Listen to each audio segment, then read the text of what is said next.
Hello. So if you're watching this, and this is honestly, this video is mainly prioritized towards men, but I think it can be used for both genders. But if you're watching this and you're a man, you need to seek out the uncomfortable. And I guess what inspired me to make this video was a podcast with Danny Trejo on the Modern Wisdom podcast. And something he said was that really stuck out to me was the final conclusion to an argument is a fight to the death. And that's, I mean, the thing is, it almost never goes that far because most people don't expect it, nor are they prepared for it. And I'm not saying that you should go balls to the walls and always have a mindset of whenever, like someone disagrees with you, you need to think of the 5 most effective ways to lock his head and perhaps choke him to death.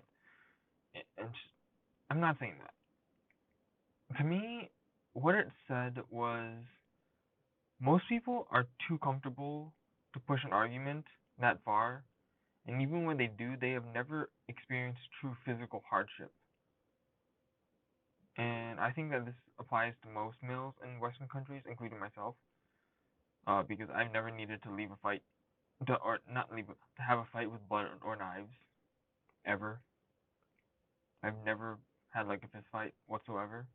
I've always been comfortable. And from this, I guess I want to say men grow so much more from being uncomfortable. And honestly, I do think this applies to women as well, but I think it's exaggerated in the masculine. And you can say it's bullshit. I'd argue that you're bullshitting yourself. Like, a very popular example is if you're a guy, what is a well known response to being dumped? Like, alright, so you get your emotional processing, get your scoops of ice cream done, and then what? It's usually the desire to better yourself. It's the drive to essentially show her that it was her loss for dumping you. And I wouldn't say this is like a very healthy reason for you to like I guess you shouldn't this reason shouldn't this shouldn't be the reason for you trying to better yourself forever. Like it can like help you start bettering yourself, but I don't think it should always be your reason to better yourself. Um, in my opinion, it will only lead you down a path of more pain because you're basically trying to win her back, and that just almost never works. But the concept will definitely get you in the mood to improve yourself.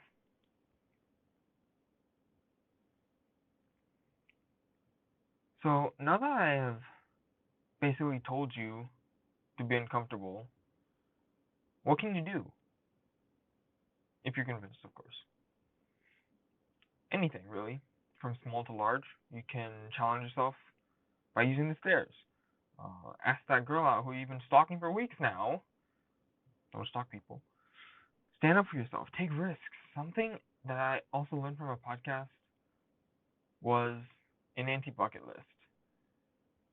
Basically, instead of writing everything you want to do before you die, you do the reverse. So you write everything that you never want to experience. And then you purposely do those things. And the thing is, there's probably more growth to be found in that one list than perhaps your entire life. Why? Because you can go your entire life without doing any of those things on the anti-bucket list. And if you're still going to sit there and say that you like being comfortable, then, well, first of all, I thank you. I thank you for sitting there and staying stagnant so that you would never be someone who could compete with me. Thank you for being subpar. Thank you for allowing me to step all over you and claim your successes. Anyway, subscribe and like for this broke ass college student.